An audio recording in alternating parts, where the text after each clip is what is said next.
Hey, welcome. So today we are digging into a question that, let's be honest, we all wrestle with. When are we actually to blame for something? What's the real difference between an honest mistake and a genuine moral screw-up? Let's try to figure out the rules we all seem to live by. So to get us started, let's make this super personal. Picture this. You promise a friend you'll grab a bottle of bourbon for them on your way home. But you get totally lost in thought about work, you drive right past the liquor store, and you show up empty-handed. Are you to blame?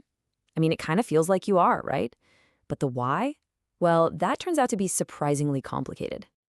And this, right here, this is the heart of what philosophers call moral responsibility. It's basically the unwritten rulebook we use to judge each other's actions. So, what are the rules? Well, most thinkers agree that for you to be on the hook for something, two key ingredients have to be there. Okay, first up is the control condition. Pretty simple. You have to be in the driver's seat. If someone, say, grabs your arm and forces you to do something, you don't have control, so you're not to blame. Second, there's the epistemic condition. Now, that's a fancy term for knowledge. You have to actually be aware of what you're doing and, crucially, understand that it's a big deal. For the rest of this explainer, we're going to take these two simple-sounding rules and really put them through the ringer with some fascinating real-world puzzles. All right, first up, addiction. This is a classic case where that whole control condition gets really, really murky. Are people with addictions in control of what they're doing, or is something else entirely going on? There's this one really powerful idea, and the philosopher Harry Frankfurt just put it perfectly. He talks about the unwilling addict. This is someone who genuinely hates their addiction, they fight it with everything they have, but they're just constantly overpowered by desires that feel completely irresistible. They are, in his words, helplessly violated. It's such a compelling and honestly tragic picture, isn't it? But here's the thing. When we step out of the philosopher's armchair and into the lab, does this idea of truly irresistible desires actually hold up? Well, the scientific evidence, it tells a much more complicated story. Yeah, see, the science shows something more nuanced. Studies have found that even people with severe addictions still have what's called incentive sensitivity. For instance, they'll usually avoid using if there's a cop standing right there. They'll also pretty frequently choose to take a small cash reward instead of the drug. And then there's the fact that most of them try to quit and often succeed for days or even weeks at a time, which suggests the desire isn't literally impossible to fight. So if these urges aren't literally irresistible, what is going on? Well, the scientific debate has pretty much landed on two big competing ideas.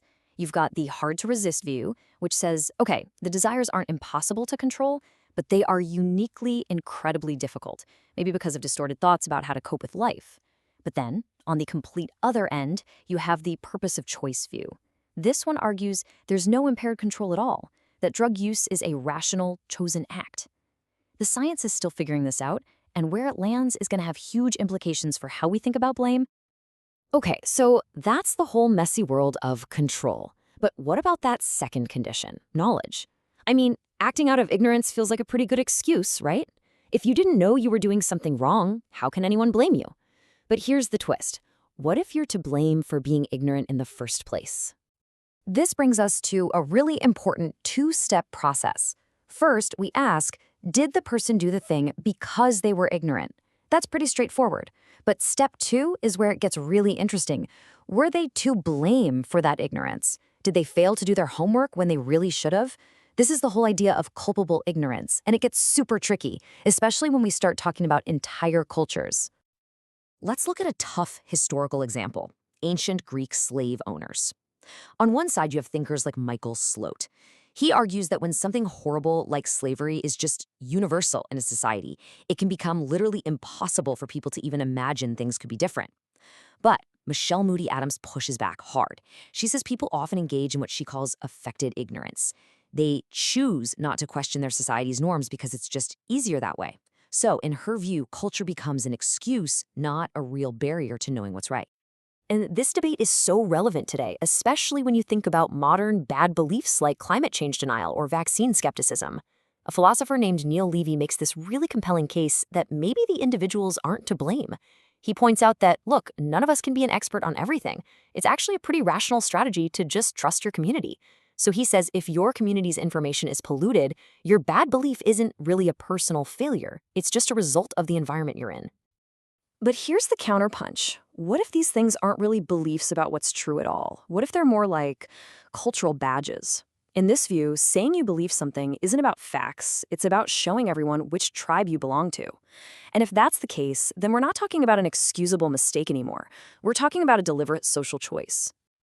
So far, we've only been talking about us humans, but for this last section, let's just push these ideas to their absolute limit. As AI gets smarter and more sophisticated, can a machine ever be morally responsible for what it does? So, in the world of AI, a basic agent is just a system that looks at its environment and takes actions to hit some goal. Think of an AI that learns to play the old video game Space Invaders. It learns the rules, it knows its goal is to win, and it has control over its little spaceship to make that happen. Okay, so wait a minute. This simple little AI, it kind of seems to meet our two core conditions, right? It has control over its actions, and it has knowledge about its goal. So when it successfully saves Earth from all those pixelated aliens, why does it feel completely absurd to praise it? What are the key ingredients of responsibility that this thing is missing? Well, the answer seems to be that we humans have this whole other suite of deeper abilities. For one, we have complex long-term plans that stretch out over years. We also have a moral sense, an actual ability to grasp right from wrong.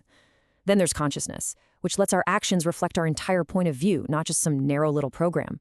And maybe the biggest one of all, we have a kind of ultimate control.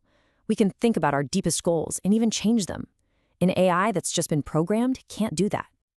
But here's where it gets really interesting. This gap between us and them isn't necessarily permanent. Researchers are already working on AI that can do things like long-term planning and even some kinds of moral reasoning.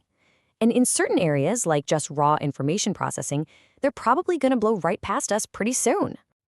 Ultimately, our entire system of praise and blame was designed for one and only one kind of agent: us, human beings. So as we start creating totally new kinds of agents with fundamentally different kinds of minds, we're left with this really challenging question: will our very definition of what it means to be responsible have to evolve right along with them?